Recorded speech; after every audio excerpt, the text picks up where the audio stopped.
Ajmeri 24 TV. Subscribe now. খুব আনন্দ উদ্বেলিত হয়। আনন্দ তো হওয়ারই কথা, কারণ যে কিতাব এসেছে আল্লাহ নিজে বলেছেন কুল বিফাদলিল্লাহ। আমি যেই নবী, আপনি বলুন, আমি যে অনুগ্রহ দিলাম, যে রহমত দিলাম, ফালিয়াফরাহু, এই আনন্দময় কিতাব পেয়ে তোমরা আনন্দ করো। কারণ আল্লাহু আকবার, এটা নিয়ামত। এটা কি?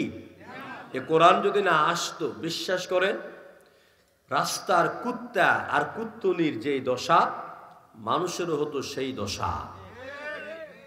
কোনটা ভালো, কোনটা মন্দ, কোনটা হালাল, কোনটা হারাম, কোনটা জায়েজ, কোনটা না জায়েজ, কোনটাকে ধরা যাবে, কোনটাকে ধরা যাবে না, কাকে বিয়ে করবেন, কাকে করবেন না, কাকে করা হারাম, এ ধরনের ভেদাভেদ থাকতো না। যেমনটা ছিল জাহিলি যুগে। ছেলে পিতা মারা গেলে সুন্দরী মা যদি সুন্দরী হতো, এটা তাজা তুজা হতো, ছেলেও বড়, মাকে বিয়ে করে ফেলতো। নাউজুবিল্লাহ। ভাই তার বোনের সাথে সম্পর্ক করত, সকালে বিয়ে করত, নারীদেরকে বিকেলে তালাক দিত। গর্ভবতী নারীকে পাড়াইয়া 7-8 মাস যখন বাচ্চা পেটে হতো, 7-8 মাসের সময় বন্ধু বান্ধবদেরকে নিয়ে খাওয়া দাওয়া আয়োজন করত, ঢোল পিটত, গান গাইত, আর গর্ভধারিণী ওই স্ত্রীর পেটে স্বামী এবং তার বন্ধুরা উপরে উঠা পাড়াইয়া বাচ্চা বের করে ওই বাচ্চাকে আর মাকে হত্যা করত। রাজনৈতিক পরিস্থিতি ছিল করুণ, অর্থনৈতিক পরিস্থিতি ছিল সমাজে সব সুদে ভরা, সুদ ছাড়া কোনো কথা নাই।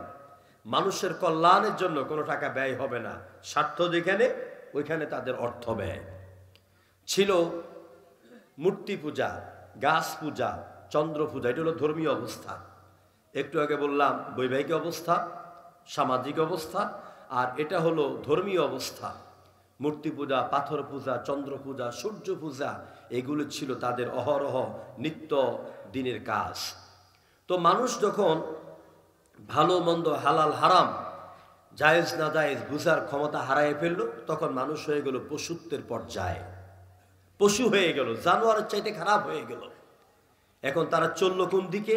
তারা ছুটে চলছে এক নিরুদ্দেশ্যের উদ্দেশ্যে, যেখানে গেলে পরে তাদের আমলের কারণে চিরতরে ওরা জাহান্নামী হয়ে যাবে। আল্লাহ রাব্বুল আলামিন কোরআনে কারীমে বলে আলা শাফা হুফরাতিম মিনান নারি ফাআওকাদাকুম মিনহা। এই পৃথিবীর মানুষগুলি যখন তারা তাদের কর্ম দিয়ে জাহান্নামের দিকে ধাবিত হতে লাগলো, একেবারে জাহান্নামের কিনারায় চলে গেল, আমি আমার প্রিয় রাসূল, প্রিয় নবী, মানবতার নবী মুহাম্মদ রাসূলুল্লাহকে তখন পাঠাইয়া দিলাম। সুবহানাল্লাহ, আরো জোরে কোন সুবহানাল্লাহ। কি করে পাঠালেন? ওয়ামা আরসালনাকা ইল্লা রাহমাতাল লিল আলামিন। গোটা সমাজের জন্য, গোটা দেশের জন্য, গোটা পৃথিবীবাসীর জন্য আমার রাসূলকে আমি রহমতের কান্ডারি করে পাঠিয়ে দিলাম। সুবহানাল্লাহ। বিশ্বনবী, তার অনুপম আদর্শ, তার চরিত্র, তার ব্যবহার, তার মাধুর্যতা এবং সর্বোপরি আল্লাহর কোরআন দিয়ে অমানুষগুলিকে মানুষ বানিয়েছেন, পশু থেকে মনুষ্যত্বে ফিরিয়ে এনেছেন। একটি অসামাজিক কার্যকলাপকে বন্ধ করে সেখানে কোরআনের আলো দিয়ে তাওহীদের আলোকে প্রজ্বলিত করেছে। আজকে আপনাদের মাহফিলগুলি কেন 7 দিন ব্যাপী, কেন মাহফিল? লোক হবে কেউ হবে না আমার জানার বিষয় নয়, অন্তত এই মাইকের আওয়াজে যত জনের কাছে কোরআনের দাওয়াত পৌঁছে যাচ্ছে, এই আলোচনা, এই আওয়াজের বদলতে এই রওনাককে আল্লাহ পাক কোরআনের রৌশন দিয়ে, নূর দিয়ে আলোকিত করে দিবেন। এখন ঠিক কিনা? এবং আপনাদের বাবা যারা আছেন, আজকে মুরব্বী যারা, আপনাদের থেকে শিক্ষা নিয়ে আপনাদের ছেলেরাও এই ঐতিহ্য ধরে রাখবেন ইনশাআল্লাহ। কোরআনের আলো এই গাজীপুর, কাপাসিয়ায়, বিভিন্ন জায়গায় 11 দিন, 7 দিন, 4 দিন, 5 দিন এভাবে মাহফিল হয়। বাংলাদেশের মানে অন্যান্য জায়গায় এরকম হয় না, মানে এতদিন লাগাই আর হয় না। প্রিয় ভাইয়েরা, তো আল্লাহ তাআলা অমানুষগুলিকে মানুষ বানাবার জন্য আল্লাহ দিয়েছেন কোরআন। এই কোরআন হচ্ছে বিশ্ব মানবতার জন্য সবচাইতে শ্রেষ্ঠ সম্পদ, সেরা সম্পদ, এবং এটি আল্লাহ পাক মানুষের জন্য নিয়ামত হিসেবে পাঠিয়েছেন। কল আলহামদুলিল্লাহ। কোরআন যদি না আসতো, আমি আগে বলেছি, পশু আর মানুষের মধ্যে পার্থক্য থাকতো না। এবং যত জায়গায় দেখবেন আল্লাহ পাক যেখানে নবীর কথা বলেছেন সেখানে কিতাবের কথা বলেছেন, যেখানে কিতাবের কথা বলেছেন সেখানে নবুয়তের কথা বলেছেন। কারণটা কি? কারণ হচ্ছে নবীর কথা বলার সাথে সাথে যদি কিতাবের কথা না বলতেন, কিতাবের কথা বলার সাথে সাথে যদি নবুয়তের কথা না বলতেন, সমস্যা হতো।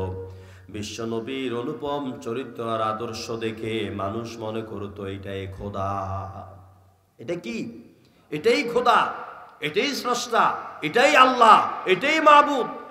কারণ নবীদের এত উত্তম চরিত্র, এত সুন্দর ব্যবহার। আল্লাহ পাক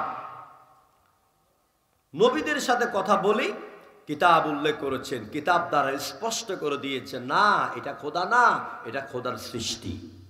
সুবহানাল্লাহ। এটা খোদার কি? এটা সৃষ্টি। আল্লাহ খালেক, নবী, রাসূল, সাহাবায়ে কেরাম, দুনিয়ার সব মানুষ, সকল প্রাণী জগৎ হচ্ছে মাখলুক। খালেক মানে সৃষ্টিকারী, মাখলুক মানে সৃষ্ট। আল্লাহ এদেরকে আল্লাহ সৃষ্টি করেছে। তো এই মানুষকে আল্লাহ পাক তৈরি করে দুনিয়াতে পাঠাইয়া এমনি এমনি ছেড়ে দেন নাই। আল্লাহ পাক মানুষের জীবনকে সুন্দরভাবে, সুচারুভাবে পরিচালনার জন্য আল্লাহ পাক একদিকে দিয়েছেন গাইডলাইন, আরেক দিকে দিয়েছেন গাইড বুক। এই গাইড বুকের নাম হচ্ছে কোরআন। গাইড বুকের নাম কি? আল কোরআন। এই কিতাবের ভিতরে আমার আপনার জীবনের জন্য কিভাবে চলবো, কিভাবে বলবো, কিভাবে ব্যবসা করব, কোন নীতিতে বিয়ে করব, স্ত্রীর সাথে কেমন ব্যবহার করব, স্বামী স্ত্রীর সম্পর্কটা কেমন হবে, মানুষের আচার বিচার কেমন হবে, রাষ্ট্র কিভাবে চলবে, মানুষের সম্পদ কিভাবে নিরাপত্তা লাভ করবে, আল্লাহ রাব্বুল আলামিন কোরআনে কারীমের মধ্যে বলে দিলেন, ওয়ানাজ্জালনা আলাইকাল কিতাবা তিবিয়ানান লিকুল্লি শাই। মানুষের জীবনের জন্য যা দরকার আমি আল্লাহ পাক খুলে খুলে কোরআনের ভিতর সব কিছু বয়ান করে দিয়েছি। জোরে করে আল্লাহু আকবার। আর জোরে করে আল্লাহু আকবার। এমন কিছু নাই যা কোরআনে নাই। আমি ওই দিন সম্ভবত রওনার ওই যে ব্যবসায়ীদের উদ্যোগে ওখানে কোরআন বুঝাতে গিয়ে বলেছি, এটা শুধু দোয়ার কিতাব নয়। এটা কি শুধু দোয়ার কিতাব? এটা দোয়ার কিতাব নয়, শুধু নামাজে পড়বার কিতাব নয়, তাবিজ তুমারের কিতাব নয়, জেন ভূত তাড়াবার কিতাব নয়।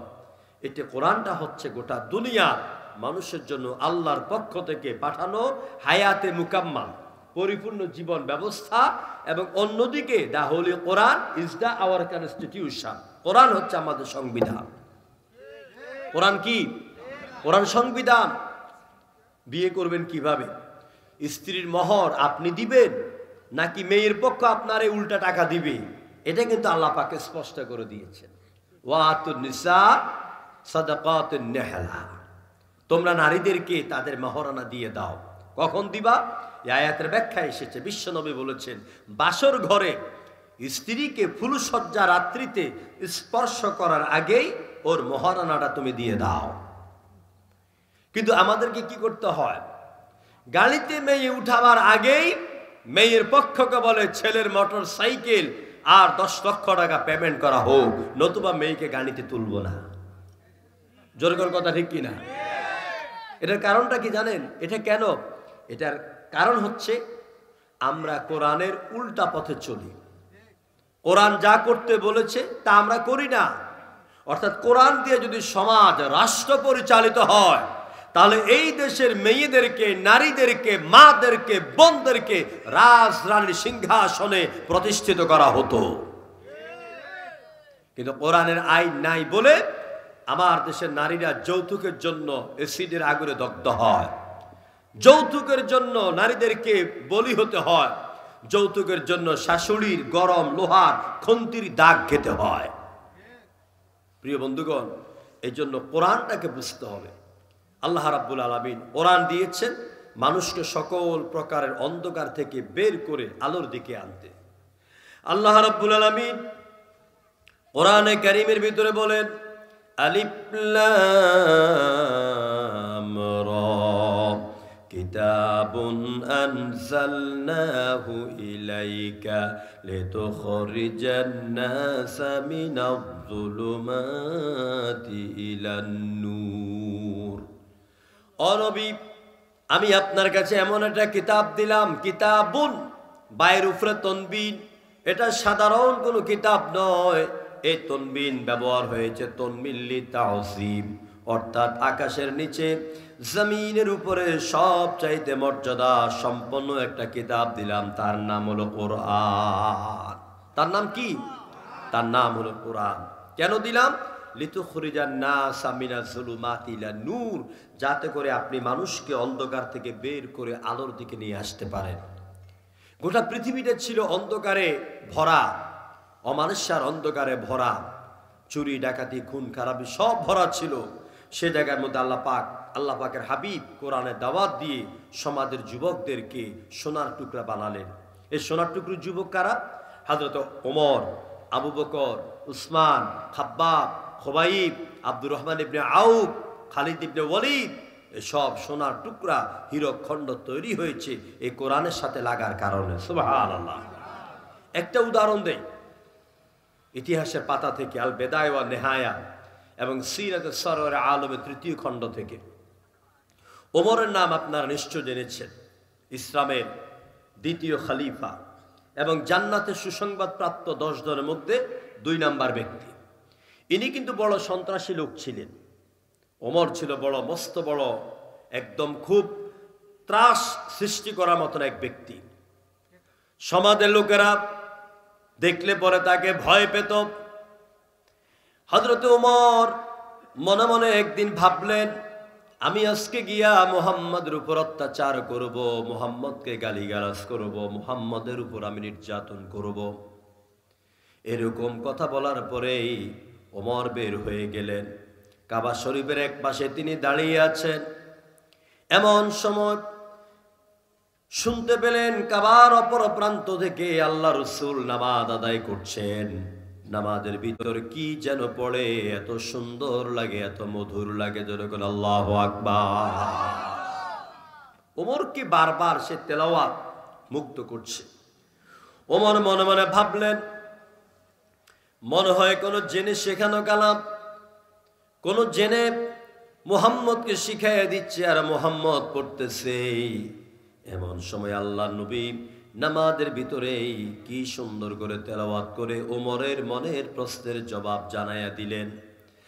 আল্লাহ পাক নবীর জবান দিয়া বের করে দিলেন, ইন্নাহু লাকাউলু রাসূলিন কারীম, নিশ্চয় এটি এক সম্মানিত দূতের আনিত কালাম। সুবহানাল্লাহ বলেন। এটা জিনের কালাম নয়, জিনের কথা নয়। ওমর আবার একটু চিন্তা করলেন, শুনতেছেন যে নবীজি নামাজের ভিতরে মিলাইয়ে মিলিয়ে কি সুন্দর করে পড়ে, এত সুন্দর করে মিলিয়ে মিলিয়ে পড়ে। তো ওমর মনে মনে ভাবে যে মুহাম্মদ তো কোনোদিন স্কুলেও যায় নাই, কলেজেও যায় নাই, কবি হইল কেমনে? কোরআন কি আসলে কবিতার কিতাব? ওমা আল্লামনাহু শি'রা, রাসূলও কবি নন আর কোরআনও কবিতার কিতাব নয়। তো নবী এত সুন্দর করে মিলিয়ে কেমনে পড়ে? আল্লাহ নবী নামাজের ভিতরে তিনি আবার পড়লেন, ওয়ামা হুয়া বিকাউলি শাইরিন কলিলাম মা তুমিনুন। না, এটা কোনো শায়েরের কথা নয়, কোনো কবি রচিত কোনো কাব্যগ্রন্থ নয়। এই কোরআনের প্রতি তোমাদের ঈমান কম, এই জন্য তোমাদের মনে সব প্রশ্ন জাগে। এবার ওমর বিপদে পড়ে গেলেন, এটা জিনের কালামও না, এটা কবির কথাও না। আর আমি মনে মনে যা ভাবি, দেখি মুহাম্মদ জাদুকর হয়ে গেছে, মনের কথাগুলি জেনে ফেলে। নাউযুবিল্লাহ। মনে মনে কে ভাবে? মনে মনে কে ভাবে? ওমর। জবাব দিচ্ছেন কি? মুহাম্মাদুর হুজুরের জবান দিয়ে কথাগুলি বের করাচ্ছেন কে? আল্লাহ তাআলা। জোরে করে আল্লাহু আকবার।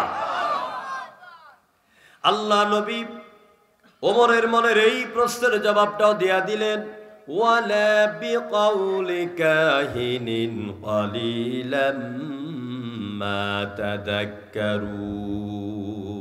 না, এটা কোনো কাহিনীর কথা নয়, কোনো জাদুকরের কথা নয়।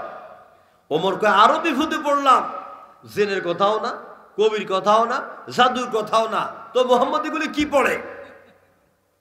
আল্লাহ নবী নামাজের ভিতরে আবার জবাব দিয়ে দিলেন, তাওসিলুম মির রাব্বিল আলামিন।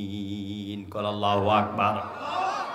এতক্ষণ পর্যন্ত যা শুনেছ এগুলি সব হচ্ছে বিশ্বের রব, বিশ্বের প্রতিপালক। কার কালাম? কার কালাম? সবাই একটু জিকির করে লা ইলাহা। কেউ না আসলে এটা সরাই ফেলেন, আর নাহলে আসা বসেন একজন। জোরে লা ইলাহা ইল্লাল্লাহ, জোরে।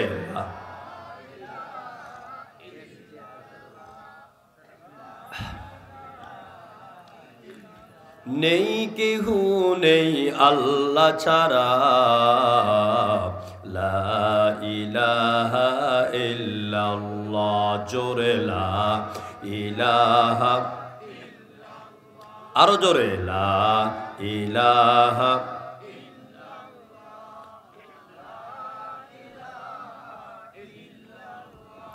নদীর কল কলে ঢেউয়ের ছল চলে, ওই নামেরই গান শুনে মন, ওই নামেরই গান শুনে মন, যে নীরব সারা, লা ইলাহা ইল্লাল্লাহ।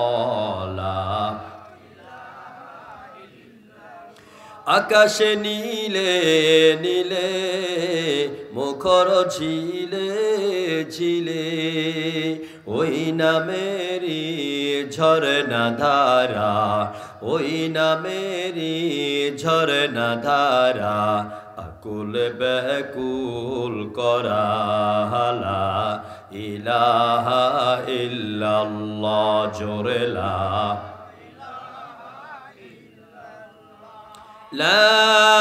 ইলাহা ইল্লাল্লাহু মুহাম্মাদুর রাসূলুল্লাহ, জোরে পড়েন সাল্লাল্লাহু। প্রিয় ভাইরা, আমার যুবক ভাইয়েরা, বোনেরা, খুব কান খুলে শুনেন। আন্দাদে মান্দাদে একটা কাহিনী টান দিলাম, 2 ঘন্টা কেটে গেল। এটা তাফসির নয়, এটা হচ্ছে আওয়াজ। যেরকম ঠিক কিনা? আমরা কথা বলবো যে কথা থেকে আমাদের জীবনের জন্য কিন্তু শিক্ষা অর্জন করা যায়, জীবন পরিবর্তন হয়, সমাজ পরিবর্তন হয়। আমরা কোরআনকে বুকে মাথায় জীবনে যেন ধারণ করতে পারি। আল্লাহ তৌফিক দেন, আমিন। প্রিয় ভাইরা, এই যে কোরআনের সাথে ওমরের একটা সম্পর্ক হলো, পরবর্তীতে কি হলো? ঐতিহাসিক কিতাবে লেখা হলো, ইবনে হিশামের ভিতরে কোনো একদিন মক্কার প্রান্তরে ঘোষণা হয়ে গেল, মক্কার প্রধান নেতা আবু জাহেল ঘোষণা করে দিল, যেই ব্যক্তি মুহাম্মদের মাথা কেটে আনতে পারবে, যেরকম নাউজুবিল্লাহ, তাকে 100 উট পুরস্কৃত করা হবে। আবু জাহালের ডান হাত, কোন হাত? ওমর। কি নাম? ওমর। আমাদের দেশে বিভিন্ন নেতাদের ডান হাত বাম হাত থাকে, যেরকম থাকে কিনা? ডান হাত বাম হাত।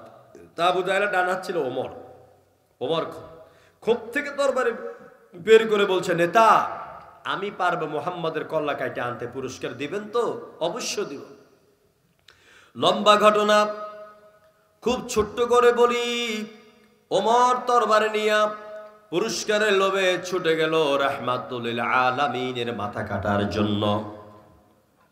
বিগত 15 বছরে আমরা দেখেছি কত যুবক, নিরীহ আলেম ওলামা, ওই সব ছেলেরা যারা পায়ের ছোট গিরার উপরে প্যান্ট পরে, আযান শুনলে পরে মসজিদে দৌড়ায়, মানুষের কল্যাণের কাজে নিয়োজিত হয়, মানুষের বিপদে গিয়ে যায়, মুর্দারের খাটিয়াটা কাদের মধ্যে বহন করে, যে এলাকায় গরিব গোরাবা আছে তাদেরকে খাবার এনে দেয়, কোনো মেয়ে যদি বিপদে পড়ে দৌড়ে যায়। এইরকম সৎ চরিত্রের যুবকগুলি যারা সমাজে ছিল তাদের নামগুলি তালিকা করে করে কিছু ক্ষমতা পাওয়া লোভী যুবকেরা তাদের নামগুলি থানায় লিস্ট করে পাঠিয়ে দিত। ঠিক কিনা বলেন? থানার মধ্যে পাঠিয়ে দিত। প্রিয় বন্ধুগণ, তো এইরকম একটা যুবক ছিল ওমর, ২৬ বছরের। কত বছর? খুব লক্ষ্য করবেন, ২৬ বছরের টকবগে যুবক। ওমর বলছেন, নেতা আমি পারবো মুহাম্মদের মাথা কেটে আনতে। দৌড়াতে লাগলো, খুঁজতে খুঁজতে মক্কার পাহাড়ের কোন এক গুহার সন্ধান পেয়ে গেল। আল্লাহ নবী সেখানে দ্বীনি তালিম দিচ্ছিলেন, ইসলাম বুঝাচ্ছিলেন। আমার ভাইয়েরা, বিশ্ব নবী নবুয়তের প্রাথমিক যুগেই সাহাবীদেরকে পাহাড়ের গুহায় গুহায় দ্বীন শিখাতেন, ইসলাম শোনাতেন, বুঝাতেন। এই জায়গার মধ্যে গিয়া পৌঁছে গেল। পাহাড়ের গুহায় দাঁড়িয়ে ছিল একজন তরুণ, একজন যুবক সাহাবী। দূর থেকে লক্ষ্য করলেন পাগলা ঘোড়ার উপর খুব দ্রুত গতিতে এদিকে আসতেছে একজন লোক। যতটা কাছে আসলো, আসার পর বোঝা গেল খাত্তাবের ছেলে ওমর। হাতে তরবারি রোদের আলোতে ঝিকিমিকি করে। এবার সাহাবী ভিতরে দৌড় মেরে চলে গেল, গিয়ে বলছেন, ইয়া রাসূলুল্লাহ, খাত্তাবের ছেলে ওমর তরবার নিয়ে গুহার সামনের দিকে আসতেছে, না জানি কোন বিপদ হয়ে যায়।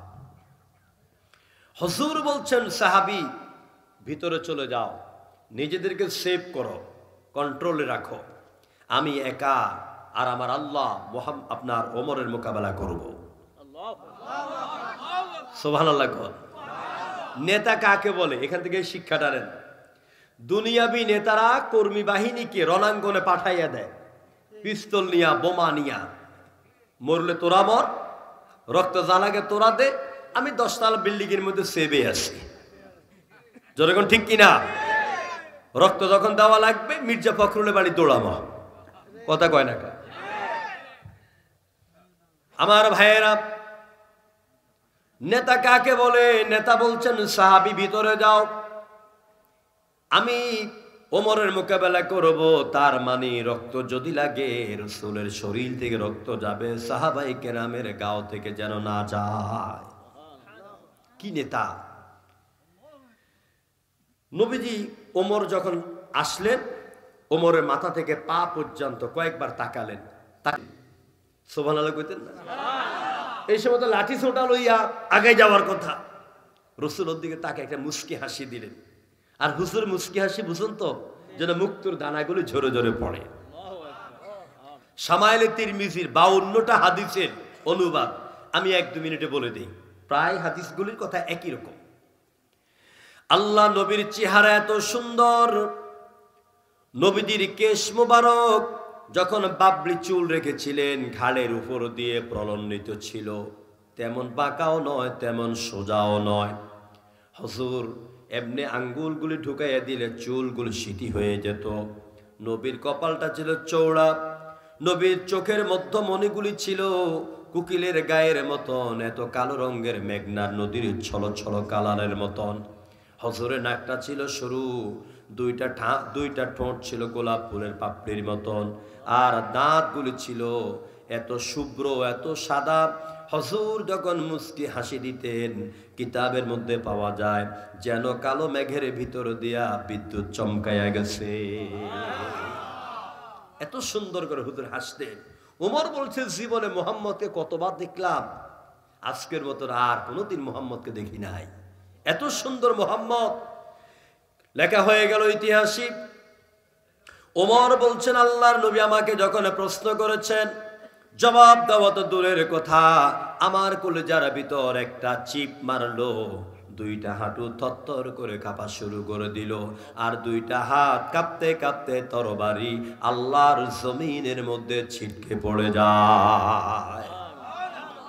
আমি নিজেকে কন্ট্রোল করে নিয়ে বলছি, ও মুহাম্মদ, 100 উটের লোভে এসেছি তোমার মতন এত সুন্দর চেহারার মানুষকে হত্যা করার জন্য। বিশ্বাস করো মুহাম্মদ, তোমাকে কতদিন দেখেছি, আজকের মতন এত সুন্দর মুহাম্মদ আমি আমার জীবনে দেখি নাই। মুহাম্মদ, তোমার কল্লা নয়, আমার কল্লা তোমার কদমে উৎসর্গ করে দিলাম। আল্লাহু আকবার। আর দেরি নয়, আমাকে পড়ায় দাও লা ইলাহা ইল্লাল্লাহু মুহাম্মাদুর রাসূলুল্লাহ সাল্লাল্লাহু। এবার আয়াত মিলান, লিতুখরিজান নাসা মিনাজ-যুলুমাতি ইলান-নূর। আল্লাহ বলছেন কোরআনের কাছে যারাই আসবে, কোরআন তাদেরকে অন্ধকার থেকে বের করে আলোর দিকে নিয়ে আসবে। ওমরকে আলোর দিকে এনেছে নাকি আনা নাই? এনেছেন। এই জন্য যুবক ভাইরা, এই সমাজে কণ্টাকা কীর্ণ, পথে ভরা, কাটায় ভরা, চুরি, ডাকাতি, সন্ত্রাস, রাহাজানি, হাইজাক, মিথ্যা, জানা ব্যভিচার, মানুষের তৈরি করা মতবাদ, মানুষের তৈরি করা আইন, এগুলি সব অন্ধকার। আল্লাহ বলছেন গোটা দুনিয়াতে ইসলাম, আল ইসলাম নূরুন, ইসলাম হচ্ছে আলো। ইসলাম কি? ইসলাম হচ্ছে আলো। ইসলাম ছাড়া যত তন্ত্রের দিকে দৌড়ান, যত মন্ত্রের দিকে দৌড়ান, যত নেতার পিছনে ঘুরেন, আল্লাহর কসম সবগুলি দ্বীনে বাতিলা, সবগুলি বাতিল দিন। কোন মানুষের আদর্শ, কোন মানুষের নৈতিকতা, কোন মানুষের ইসলাম, কোন মানুষের তৈরি করা দলের অনুসরণ আপনাকে জান্নাতে পৌঁছাইতে পারবে না। পৃথিবীতে নেতা হলো দুই রকম। যেরকম কয় রকম? وَجَعَلْنَاهُمْ أَئِمَّةً يَدْعُونَ بِأَمْرِنَا وَأَوْحَيْنَا إِلَيْهِمْ فِعْلَ الْخَيْرَاتِ। সূরা আম্বিয়া। আমি তাদেরকে নেতা বানাইলাম। কাদেরকে? নবীদেরকে। যেরকম কাদেরকে? আদম থেকে মুহাম্মদ সাল্লাল্লাহু আলাইহি সাল্লাম পর্যন্ত যত নবী এসেছেন সবগুলি মুক্তাদি না ইমাম? সবগুলি কি? ইমাম। ইমাম মানে কি? নেতা। ওয়াজআলনাহুম আইম্মা, ইমামের জামা হচ্ছে আইম্মা, আমি নেতা বানিয়েছি। তাদের দায়িত্ব ছিল মানুষকে কল্যাণের দিকে ডাকা, মুক্তির দিকে ডাকা, নাজাতের দিকে ডাকা, এবং একটি নামাজ ভিত্তিক সমাজ ব্যবস্থা গঠন করা, সুদকে লাথি মেরে যাকাত ভিত্তিক অর্থ ব্যবস্থা কায়েমের নির্দেশ দেওয়া এবং পথ দেখানো। ওয়াকানু লানা আবিদিন, আর এরা ছিল আমার বান্দাদের দলভুক্ত। জোরে করে আল্লাহু আকবার। আমার বাবারা, ভাইয়েরা, এই নেতারা ছিলেন আদম, মুসা, ঈসা, আইয়ুব, ইদ্রিস, ইউসুফ, সর্বশেষ নেতা মুহাম্মদ সাল্লাল্লাহু। এই নেতাদের আদর্শ বিশ্ববাসীকে মুক্তি দিয়েছে, মুক্তি দেবে। এই নেতারা নিজেদের পকেট ভরেন না, বরং নিজের কাছে যা আছে সব কিছু তারা বিলীন করে দিয়েছে। দুনিয়ার নেতারা দেখেন নাই, কারো কারো কাছে 30,000 কোটি টাকা পাওয়া গেল, হ্যাঁ, পাওয়া যায় নাই। এরপরে কবুতর পালছে, হাঁস পালছে, লাউ গাছ লাগাইছে, কমলা গাছ লাগাইছে, কত ধরনের পশু পাখি, আম গাছ, তাম গাছ লাগাইছে, যে এটাই আমার চিরদিনের বাড়ি। ঠিক এই ধারণা ছিল ফেরাউনের। এ ধারণা কার ছিল? ফেরাউন তার বাড়িতে লাউ গাছ লাগাইছে, কমলা গাছ লাগাইছে, কবুতর পালছে, ছাগল পালছে, গরু পালছে, আম গাছ লাগাইছে, বাগান বানাইছে, নিজের মতো সব তৈরি করে নিছে। বাপদাদার জমিন, বাপদাদার সংসদ, বাপদাদার পার্লামেন্ট, বাপদাদার ক্ষমতা, এখান থেকে কোনো দিন আর যাব না। মনে হয় যাই নাই, মনে হয় এমন জাউন গেছে, নীল নদে পানি সুব্বে সুব্বে খাইছে। যেরকম ঠিক কিনা? আর আমার দেশের নব্য ফেরাউন গেছে হেলিকপ্টারে উইরা। জনগণ ঠিক কিনা? আমার বাবারা, ভাইয়েরা, কোন নেতার আদর্শ আমার আপনার জন্য কখনো গ্রহণযোগ্য হতে পারে না। এই জন্য কবি কি সুন্দর করে বলেন, কত রকম নেতার নীতি, প্রজার নীতি দেখলাম, দুঃখ হায় রে দুঃখ ছাড়া আর কিছু না পেলাম। তখন আমার মনে পড়ে সোনার মদিনা, রসুল আমার কাজে কর্মের অনুপ্রেরণা। বলেন, রসুল আমার ভালোবাসা, রসুল আমার আলোর আশা, রসুল আমার প্রেম বিরহের মূল আলোচনা, রসুল আমার কাজে কর্মের অনুপ্রেরণা। আল্লাহু আকবার। রসুলের আদর্শে গড়া নেতা যদি আমাদের সামনে আসতো, আমাদের এত দুঃখ দুর্দশা হতো না।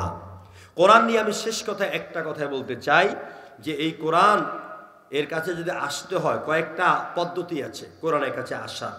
এক নম্বরে কোরআনের কাছে আসতে হলে কোরআনের উপর পূর্ণ ঈমান আনতে হবে। কি আনতে হবে? পূর্ণ ঈমান আনতে হবে। দুই নম্বরে ঈমান আনার পরে কোরআন শিখতে হবে, কোরআন পড়তে হবে, কোরআন তেলাওয়াত জানা থাকতে হবে। কোরআন তেলাওয়াত জানলে কিভাবে জানবেন? শুদ্ধ করে জানতে হবে।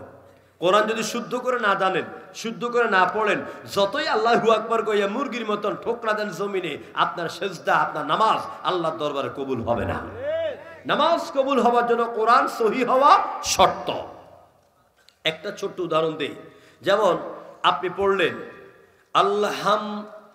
লক্ষ্য করবেন, আলহামদুলিল্লাহি রাব্বিল আলামিন। হইছে?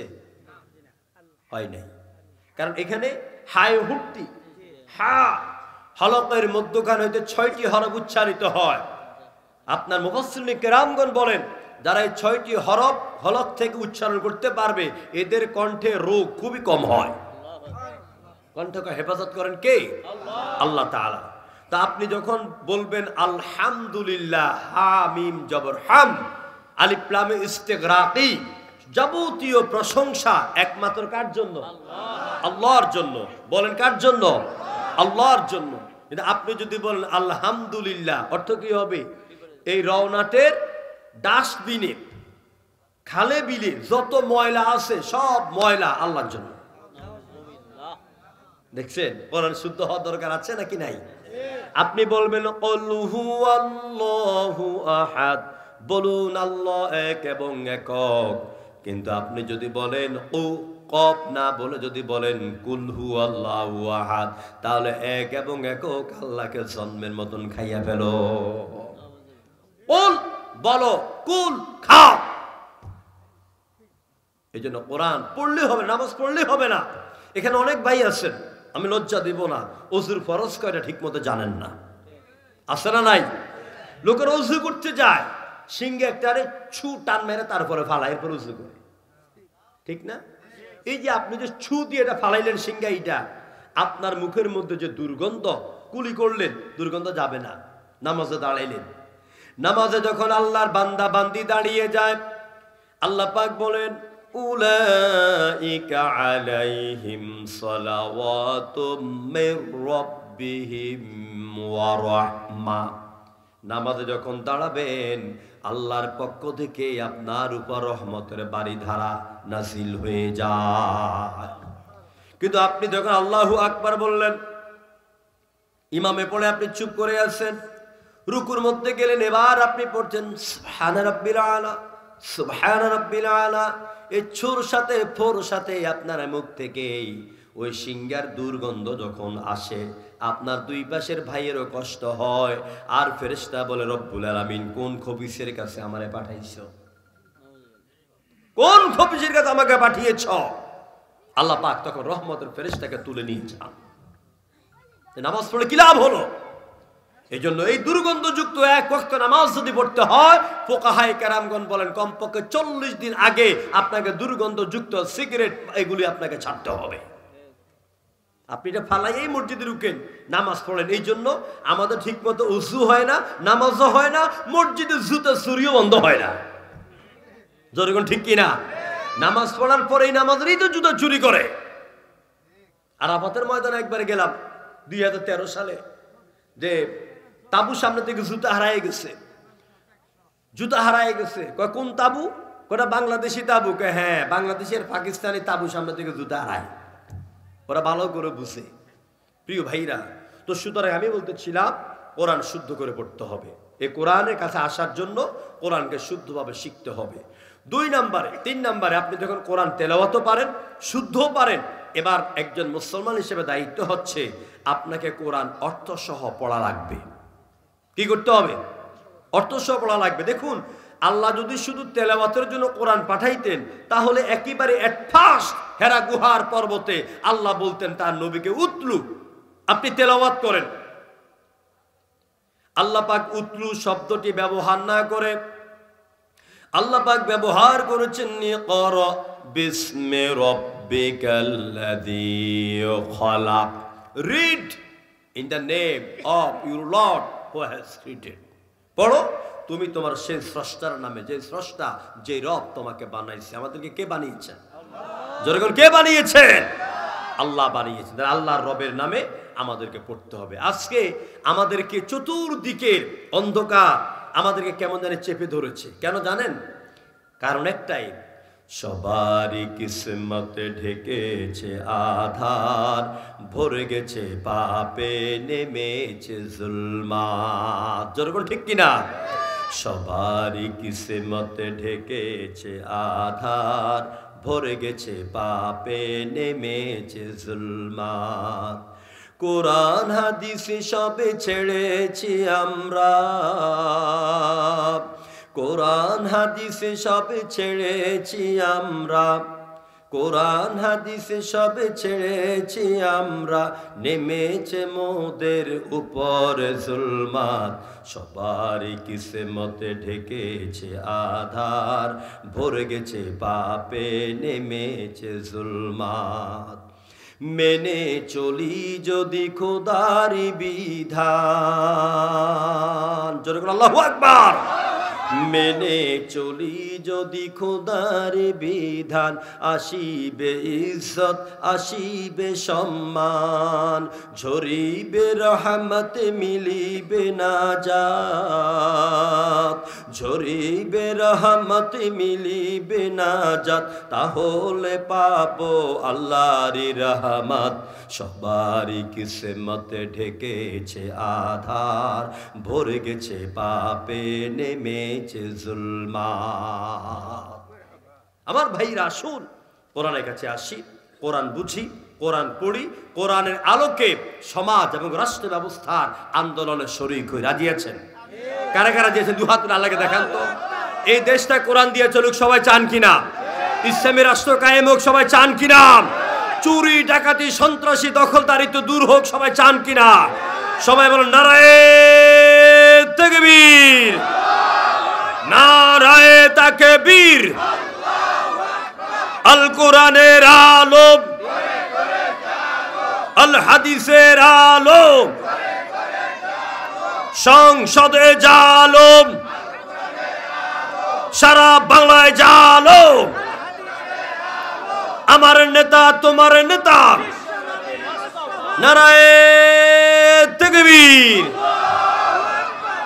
আলহামদুলিল্লাহ, আমাদের ইমানের জজবাকে আল্লাহ আরো বাড়িয়ে দাও, যেরকম আমিন। এবার আসুন আমরা যে গুরুত্বপূর্ণ বিষয় আলোচনা করব। এই যে সুন্দর জীবন আমরা কাটাচ্ছি, এত সুন্দর বাড়ি ঘর, তারপর নান্দনিক সব দৃশ্য, এই সুন্দর সাজানো গোছানো পৃথিবী একদিন শেষ হয়ে যাবে। তারপর কি হবে, কিভাবে শেষ হবে, আমরা কোথায় যাব, এই বিষয়গুলো আমরা এখন কোরআন থেকে আলোচনা করব। সবাই পড়েন, আউযু বিল্লাহি মিনাশ শাইতানির রাজীম, বিসমিল্লাহির রহমানির রহিম। কুলিল্লাহু ইউহয়িকুম সুম্মা ইউমীতুকুম সুম্মা ইয়াজমাউকুম ইলা ইয়াউমিল কিয়ামাহ ইলা ইয়াউমিল কিয়ামাতি লা রাইবা ফীহি ওয়ালাকিন্না আকসারান নাসি লা ইয়ালামুন। আমানতু বিল্লাহ। সূরা আল জাসিয়া মহাগ্রন্থ আল কোরআনে কারীমের 114টি সূরার মধ্যে এটি হচ্ছে 45 নম্বর সূরা। তো এই সূরার 26 নম্বর আয়াত আমি আপনাদের খেদমতে তেলাওয়াত করেছি। এই সূরা জাসিয়ার মধ্যে রয়েছে আপনার 37টি আয়াত, 4টি রুকু। আল্লাহ পাক তিনি ইরশাদ করছেন, কুলিল্লাহু ইউহয়িকুম সুম্মা ইউমীতুকুম। নবী হে, আপনি বলুন তোমাদেরকে জীবিত করা হবে, এরপর তোমাদের মৃত্যু হবে। সুম্মা ইয়াজমাউকুম, আবার তোমাদের সবাইকে অতঃপর একসাথ করা হবে ইলা ইয়াউমিল কিয়ামা, কিয়ামতের দিন। জোরে করে আল্লাহু আকবার। লা রাইবা ফি, এই যে তোমাদেরকে জীবিত করা হবে, তোমাদের মৃত্যু হবে, তোমাদেরকে একসাথ করা হবে কিয়ামতের ময়দানে, এই কথার মধ্যে বিন্দু মাত্র কোনো সন্দেহ নাই। জোরে করে আল্লাহু আকবার। ওয়ালাকিন্না আকসারান নাসি লা ইয়ালামুন, এই কথাগুলি অধিকাংশ লোকেরা বুঝে না এবং বুঝতে চায় না। এরা হচ্ছে আধুনিক যুগের বুদ্ধিজীবী, আধুনিক যুগের বুদ্ধিজীবী। প্রিয় ভাইরা, এই আয়াতের ভিতরে মানুষের জীবন, মানুষের মৃত্যু এবং মানুষের হাসরের ময়দানে একত্রীকরণের ব্যাপারে আল্লাহ পাক যে মেসেজ দিয়েছেন, যে ঘোষণা দিয়েছেন, এই ঘোষণাটি আমাদের জন্য বিশাল এক সতর্কবাণী। এইগুলিকে আমাদেরকে বুঝতে হবে। আল্লাহ রাব্বুল আলামিন মানুষের জীবন দিলেন, মানুষের মৃত্যু দিলেন। এবার আমি প্রশ্ন করতে চাই, যেহেতু জীবন মৃত্যুর কথা এসেছে, বলেন তো আমাদের জীবন কয়টা, মরণ কয়বার? একবার। এতদিন পর্যন্ত ওয়াজ শুনে এসেছেন, আজকে আমি আপনাদের ভুল ভাঙাইয়া দিব ইনশাআল্লাহ, কোরআন দিয়ে ভুল ভাঙাইয়া দিব। মানুষের জীবন একটা নয়, দুইটা। জোরে কোন কয়টা? আরো জোরে কোন। মরণ একবার নয়, মরণ দুইবার। মরণ কয়বার? মরণ দুইবার। আপনারা মনে একটু সন্দেহের মধ্যে পড়ে গেছে। দেখেন, আল্লাহ রাব্বুল আলামিন কোরআনে কারিমে দুইটি আয়াতের মধ্যে স্পষ্ট করে এ কথাগুলি বলে দিলেন। কাইফা তাকফুরুনা বিল্লাহি ওয়া কুনতুম আমওয়াতান فأحياكم ثم يميتكم ثم يحييكم ثم إليه ترجعون। কাইফা তাকফুরুনা বিল্লাহ, কি করে তোমরা আল্লাহকে অস্বীকার করো। ওয়া কুনতুম আমওয়াতান, অথচ তোমরা ছিলে মৃত। আমরা কি ছিলাম? মৃত ছিলাম, মরা ছিলাম। সুম্মা ইউহয়িকুম, এরপর তোমাদেরকে জীবন দেওয়া হলো। সুম্মা ইউমীতুকুম, আবার তোমাদেরকে মৃত্যু দেওয়া হবে। সুম্মা ইউহয়িকুম, আবার তোমাদেরকে জীবন দেওয়া হবে। সুম্মা ইলাইহি তুরজাউন, এরপর ফিরে যেতে হবে কার কাছে? আল্লাহর কাছে। তাহলে এই আয়াতের ভিতরে অনেক ওলামায়ে কেরাম আছেন, আমার বাবা, আমার উস্তাদ সমতুল্য। এই আয়াতের ভিতরে দেখেন আল্লাহ মৃত্যুর কথা কয়বার বলেছেন? দুইবার। ওয়া কুনতুম আমওয়াতান, মৃত্যু ছিলাম। আচ্ছা, এই ওয়া কুনতুম আমওয়াতান তাফসীর করা হয়েছে কোরআনের 29তম পারা সূরা আদ-দাহারের প্রথম নম্বর আয়াতে। কোরআনের এক আয়াতে তাফসীর, আরেক আয়াতে করা হয়েছে। আল্লাহ রাব্বুল আলামিন ওয়া কুনতুম আমওয়াতান তাফসীর এইভাবে করলেন, হাল আতা আলাল ইনসানি হিনুম মিনাদ দাহরি লাম ইয়াকুন শাইয়াম মাযকুরা।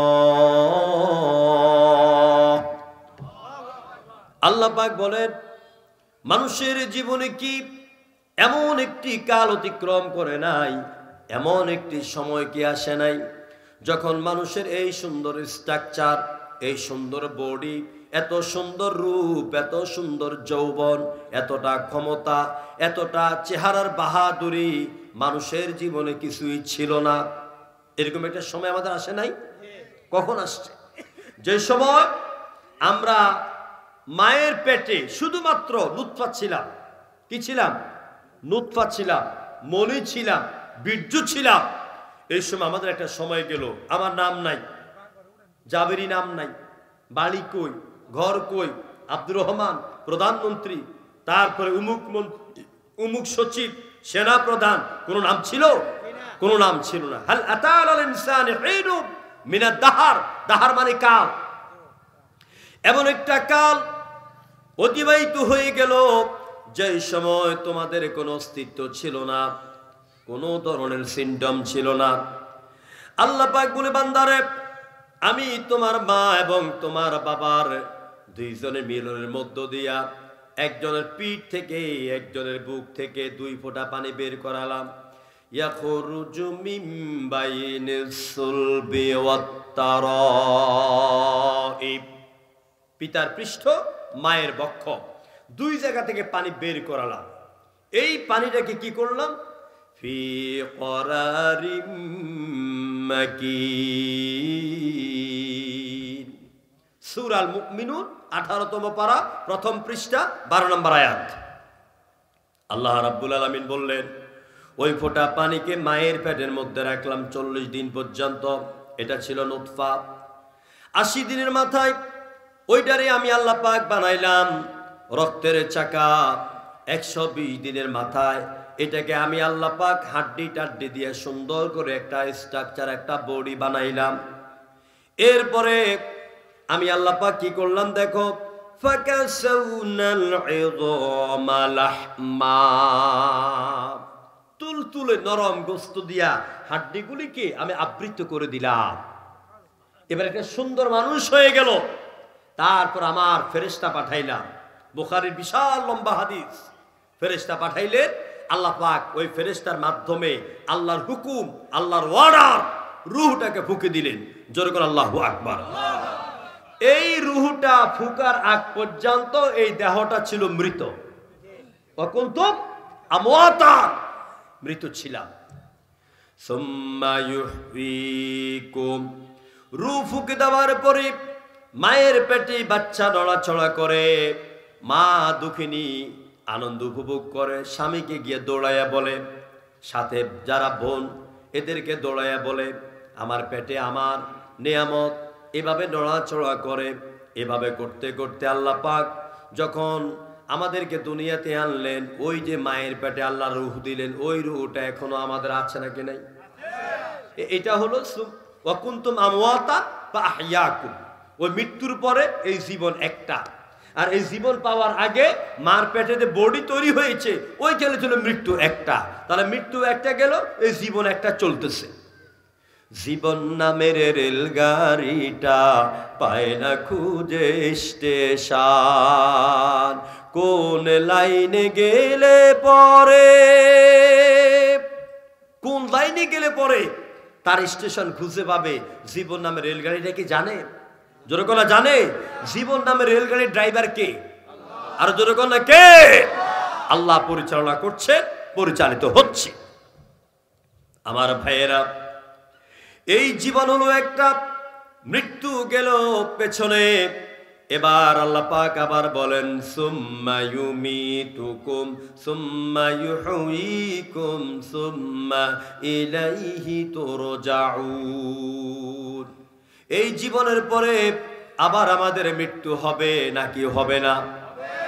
মৃত্যু হবে আমাদের, সবাই মরবো আমরা।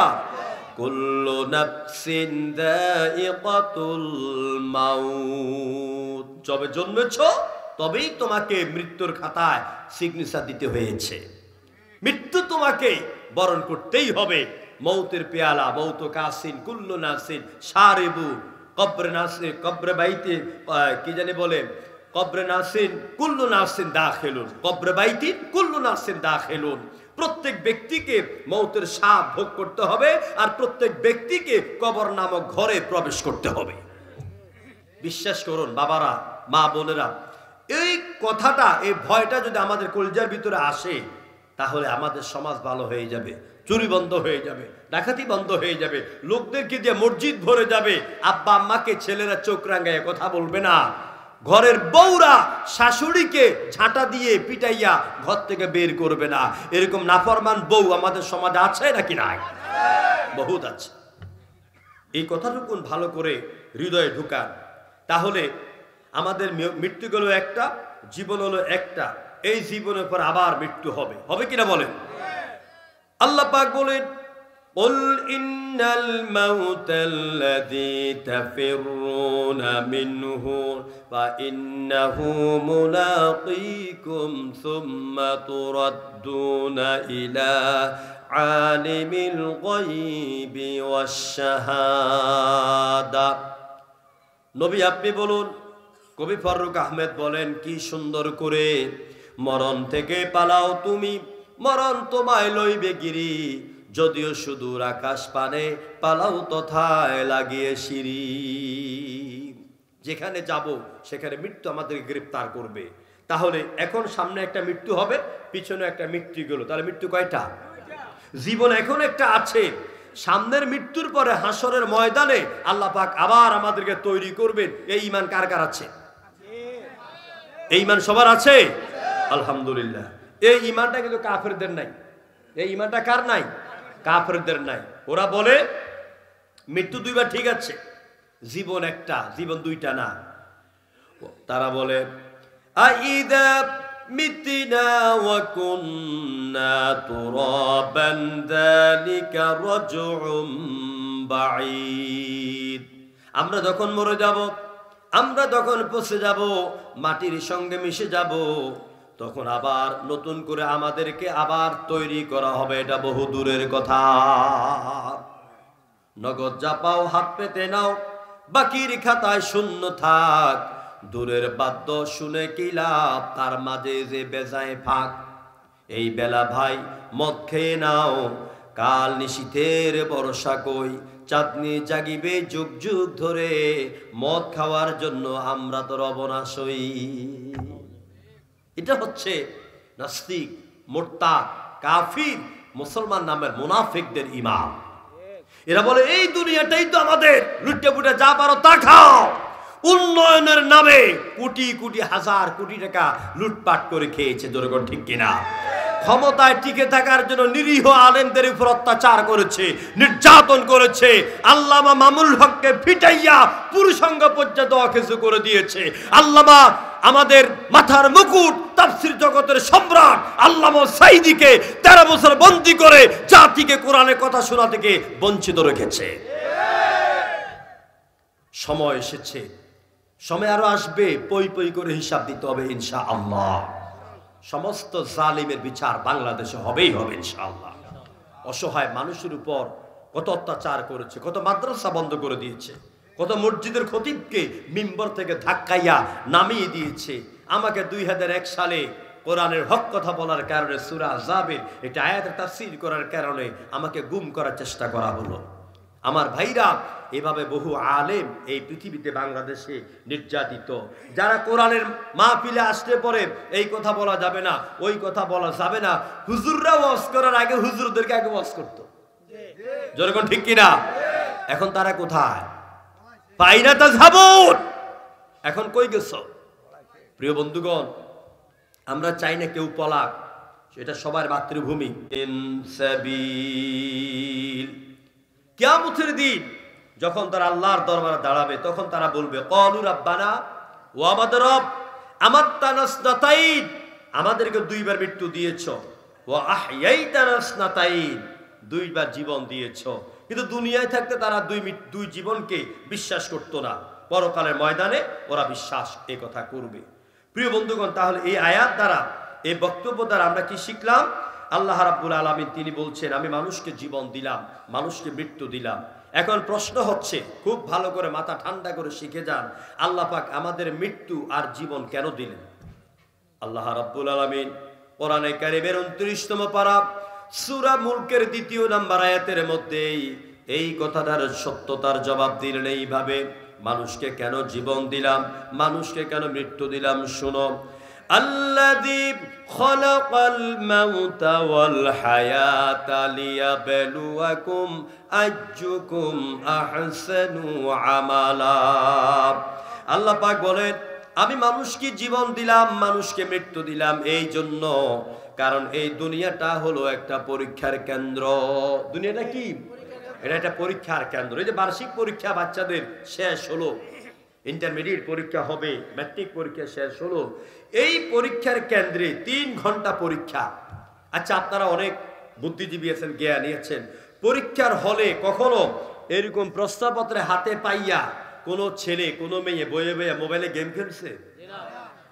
অন্য কোনো চিন্তা করছে? করে না। কেন করে না? কারণ তার 10টা প্রশ্নের জবাব 3 ঘন্টার ভিতরে দিতে হবে। এই জন্য সে অযথা সময় নষ্ট করার সুযোগ নাই। আল্লাহ বলেছে লিয়াবলুয়াকুম আইয়ুকুম আহসানু আমালা, আল্লাহ তোমাদেরকে পরীক্ষা করার জন্য পৃথিবীতে পাঠিয়েছেন। তোমাদের মধ্যে সবচেয়ে ভালো আমল করে কে?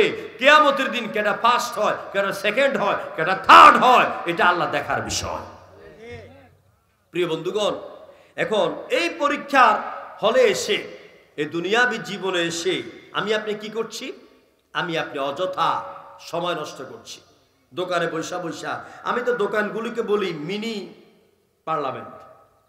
দোকানগুলি কি? Mini parliament. অর্থাৎ পার্লামেন্টে যেরকম অনেক সিদ্ধান্ত নেওয়া হয়, গ্রামের দোকানগুলিতে বৈশা ঠ্যাঙের উপরে ঠ্যাং দিয়া, বাম হাতে চায়ের কাপ, ডান হাতে সিগারেট, যেরকম ঠিক কিনা, এগুলি নিয়া কার বউরে ঘরে রাখবো, কার বউরে বাইরে করবে, কোন নেতারে চেয়ারে বসাইব, কোন নেতাকে নামাবে, কে ক্ষমতায় আসবে, কে আসবে না, কে ভোট কয়টা পাবে, কে ফেল করবে, সব সংসদের মধ্যে বইয়া বইয়া আলোচনা করা হয়। যত গীবত আছে, পরনিন্দা আছে, যত ধরনের বিরোধিতা আছে, সব দোকানে বইয়া বইয়া আলোচনা করা হয়। ইমাম আবু হানিফার ছাত্র ইমাম আবু ইউসুফ তিনি বলেন, আমাদের ইমাম এত হিংসুক, এত কৃপণ, এত বখিল আমি আর কাউকে দেখি নাই। বলা হচ্ছে, কেন, কিসের বখিল, কিসের কৃপণ? উনি তো অনেক দান খয়রাত করেন। কয় না, উনি বড় বখিল। কয় সেটা কি? কয় তিনি জীবনে কারো গীবত করলেন না। কারণ রাসূল বলেছেন, কেউ যদি কারো গীবত করে তাহলে ওর আমলের বদ আমলগুলি এই গীবতকারীর আমল নামার মধ্যে আল্লাহ ট্রান্সফার করে দেন। কিন্তু আমরা মুসলমান, নামাজও পড়ি, রোজাও রাখি, হজও করি, যাকাতও দেই, এক মহিলা আরেক মহিলার, এক বেটা আরেক বেটার সমানে আমরা গীবত করি। এই গীবত, পরনিন্দা, এগুলো আমাকে ধ্বংস করে দিচ্ছে। আমার ভাইয়েরা, আল্লাহ পাক বললেন, জীবন দিলাম, মৃত্যু দিলাম, এই দুনিয়ার মধ্যে পরীক্ষার কেন্দ্রে কে ভালো করে পরীক্ষা খাতার মধ্যে লিখতে পারো, কিয়ামতের দিন আমি আল্লাহ রাব্বুল আলামিন ওই অনুযায়ী তোমাদেরকে নাম্বারিং করব। এবারে আসুন, হাসরের ময়দানে আল্লাহ রাব্বুল আলামিন তিনি যখন আমাদেরকে দাঁড় করায় রাখবেন, কি কঠিন হবে হাসরের ময়দান, কি কঠিন হবে কিয়ামতের পরিস্থিতি। আমি পরকালের আলোচনা আপনাদের সামনে এই জন্য করছি, কারণ আজকে আমাদের সমাজে চুরি বেড়ে গেল, ডাকাতি বেড়ে গেল, ওজনে কম দেওয়া, মানুষকে ঠকানো, নারী নির্যাতন, মোবাইলের মাধ্যমেই বিশ্রী বিশ্রী জিনিস দেখে যুবকেরা তাদের ঈমান আমলকে ধ্বংস করে দিচ্ছে। এই জন্য এই পরকালের আলোচনাগুলি যদি কলিজার মধ্যে ঢুকে, তাহলে আমাদের সমাজের যুবক যুবতীদের চরিত্র ভালো হয়ে যাবে। নবী করিম সাল্লাল্লাহু আলাইহি সাল্লাম মক্কার বুকে এসে প্রথম তিনটা দায়িত্ব পালন করেছেন। একটা দাওয়াত দিয়েছেন তাওহীদ, 2 নম্বরে রিসালাত, 3 নম্বরে আখিরাত। এই আখিরাতের ভয় দিয়ে আল্লাহ রাসূল যুবকদের চরিত্রকে, মানুষের চরিত্রকে ভালো করেছেন। প্রিয় ভাইরা, আল্লাহ পাক বলছেন কিয়ামতের দিন সব মানুষকে আল্লাহ একসাথ করবেন। কিয়ামত, কোরআনে কারীমের ভিতরে কোন জায়গায় আল্লাহ বলেছেন কিয়ামত, কোন জায়গায় কিয়ামতকে আল্লাহ বলেছেন জিলজাল, কোন জায়গায় আল্লাহ বলেছেন সাআ, কোন জায়গায় আল্লাহ বলেছেন কারিয়া, কোন জায়গায় আল্লাহ বলেছেন নাবা। এইগুলি হলো কিয়ামতের নাম। আবার কোন জায়গায় আল্লাহ বলেছেন আযাব। এগুলি সব কিয়ামতের নাম। এখন এই কিয়ামত হবে নাকি হবে না? সবাই বিশ্বাস করেন তো ইনশাআল্লাহ কিয়ামত হবে, তবে বেশি দূরে নয়, বেশি দূরে নয়, কিয়ামত খুব নিকটবর্তী। আল্লাহ রাব্বুল আলামিন কিয়ামত কিভাবে হবে, কিয়ামত কখন হবে, এই কিয়ামতের সিম্পটমের ব্যাপারেই কাফেররা নবীর কাছে এসে বলছে, মুহাম্মদ তুমি যে প্রায় বলো কিয়ামত হবে, আকাশ ধ্বংস হয়ে যাবে, জমিন ধ্বংস হয়ে যাবে, পাহাড় পর্বতগুলি ধ্বংস হয়ে যাবে, বলো তো ওই কিয়ামতের নমুনাগুলি কি, কোন নমুনা আছে নাকি? আল্লাহ রাব্বুল আলামিন কোরআনে কারীমের ভিতরে বিশ্ব নবীকে ওই নমুনাগুলি শোনায় দিচ্ছেন। হে নবী, আপনি বলে দেন, ইয়াসআলু আইয়ানা ইয়াউমাল কিয়ামা ফাইযা বারিকাল বাসর ওয়া খাসাফাল কমার ওয়া জুমিআশ শামসু ওয়াল কমার। কিয়ামতের বড় বড় আলামতগুলি, কিয়ামতের আলামত 2 প্রকার। বলেন তো কয় প্রকার? 2 প্রকার। আলামতে কুবরা, আলামতে সুগরা। এই বড় আলামতের কথা আল্লাহ পাক কোরআনে বলছেন। ইয়াসআলু আইয়ানা ইয়াউমাল কিয়ামাহ। কাফিররা প্রশ্ন করে, হে নবী মুহাম্মদ তুমি বলে দাও কিয়ামত আসবে কখন? তুমি বলে দাও ফাইদা বারিকাল বাসার ওয়া খাসাফাল কমার। কিয়ামতের এক নাম্বার বড় নমুনা হচ্ছে মানুষের চোখ থাকবে, চোখের পাওয়ার থাকবে না, চোখের পাওয়ার থাকবে না। আর কি হবে? ওয়া জুমিয়া শামসু ওয়াল কমার ফাইদা বারিকাল বাসার ওয়া খাসাফাল কমার। আকাশের গায়ে চাঁদ থাকবে, চাঁদের আলো থাকবে না। চন্দ্র সূর্য দুইটাকে আল্লাহ পাক পশ্চিম দিগন্তে একসাথ করে উঠাবেন। মানুষ দেখবে, দেখার পরে মানুষ ভোঁ ভোঁ করে ঘুরবে, পাগলের মতো দৌড়াবে, এদের মাথা খারাপ হয়ে যাবে, এরা পালাবার জন্য দৌড়াতে থাকবে। আল্লাহ রাব্বুল আলামিন তিনি বলেন, লোকেরা বলবে ইয়াকুলুল ইনসানু ইয়াউমাইযিন আইনাল মাফার। হাসর বা কিয়ামতের অবস্থা দেখি দুনিয়াবাসী বলবে কোথায় যাব, কোথায় পালাবো? আল্লাহ পাক বলে দিলেন কাল্লা লা ওয়াজার। আজকে যাবার মতন, পালাবার মতন কোনো রাস্তা, কোনো পথ আমি আল্লাহ রাখি নাই। যেরকম সুবহানাল্লাহ। করোনা যখন হয়েছে, করোনা তখন বাসের অভাব নাই, বিমানের অভাব নাই, রিক্সার অভাব নাই, কিন্তু মেয়ে আসতে পারে না বাপের বাড়িতে, জামাই যাইতে পারে না শ্বশুর বাড়িতে, মা যাইতে পারে না মেয়ের বাড়িতে, জামাই ঢাকা শহর থেকে আসতে পারে না কাপাসিয়া, সৌদি আরব থেকে আসতে পারে না বাংলাদেশে, সব বিমান টিমান বন্ধ। যেরকম ঠিক কিনা? কারণটা কি? এই সামান্য হাঁচি আর কাশি দিয়া যদি পৃথিবী নিস্তব্ধ হয়ে যায়, তাহলে হাসরের ময়দানে চন্দ্র সূর্য যখন পশ্চিম দিগন্তে উঠবে, মানুষের মাথা পাগল হয়ে যাবে, ইসরাফিলের বাঁশি বাজবে চিকন সুরে, শুনতে শুনতে মানুষ ঘর ছাড়বে, বাড়ি ছাড়বে, দালান কোঠা, স্বর্ণ অলংকার সব ফেলে হযরত ইসরাফিলের বাঁশির পেছনে দৌড়াতে থাকবে। কিন্তু বাঁশিওয়ালাকে পাবে না। নদী, খাল, বিল সবগুলিতে লোকেরা দৌড়াবে, বাঁশিওয়ালাকে পাবে না। হঠাৎ করে দেখবে বাঁশির আওয়াজ এত বিকট, এত প্রকট হয়ে গেছে, এখন আর বাঁশির মিষ্টি মধুর আওয়াজ নাই, বাঁশির আওয়াজে কানের মাথার চান্দিগুলি সব ফেটে যাচ্ছে। মানুষ এক এক করে পিঁপড়ার মতন, গরুর মতন সব রাস্তার মধ্যে পড়ে থাকবে, সব শেষ হয়ে যাবে। আমার ভাইয়েরা, এই গেল কোরআনে বর্ণিত কিয়ামতের বড় আলামত। আরেকটা বড় আলামত হচ্ছে দাজ্জাল বের হবে। কি বের হবে? দাজ্জাল বের হবে। দাজ্জালকে নিয়ে আলোচনা করলে আলাদা 2-2.5 ঘন্টার সময় লাগবে, দাজ্জালের বর্ণনা কোরআন দিয়ে, হাদিস দিয়া। তো আমি এখন আপনাদের সামনে কিয়ামতের পূর্বে হাদিস অনুযায়ী আমি 14টি আলামত আপনাদের সামনে পেশ করব। দেখুন তো কিয়ামত দূরে না কাছে? নবীজি বলেছেন ইদা তুখিদাল ফাইউ দুআলা, কিয়ামতের আগে গনিমতের মাল ব্যক্তিগত মালে পরিণত হবে। গনিমতের মাল ব্যক্তিগত মালে পরিণত হবে। 2 নাম্বার ওয়াল আমানাতু মাগনামা, আমানতের মাল লুটের মালে পরিণত হবে। ব্যাংকে টাকা রাখছেন, ব্যাংকে টাকা নাই। যেরকম ঠিক কিনা? এসালব গ্রুপ শুধুমাত্র কেবলমাত্র ইসলামী ব্যাংকের ৭৫,০০০ কোটি টাকা প্রচার করেছে। ব্যাংকে টাকা আমাদের টাকা না? কথা কয় না কেন? আমাদের আমানত তো এগুলি। এই আমানতের মা লুট হয়েছে নাকি হয় নাই? হয়েছে। 3 নম্বরে ওয়াযাকাতু মাগরাবাত, সাহেবে নিসাব, যিনি যাকাত দেওয়ার মতন যোগ্যতা অর্জন করেছেন, ওলামায়ে কেরাম, ফুকাহায়ে কেরাম, হুজুরেরা তাদেরকে যাকাত দেওয়ার জন্য যখন বলবে, তখন তারা যাকাত দেওয়াকে জরিমানা মনে করবে। এই মিয়া হুজুর, আমি তো ট্যাক্স দেই, কিসের যাকাত দেব আমি? এইভাবে তারা অস্বীকার করবে।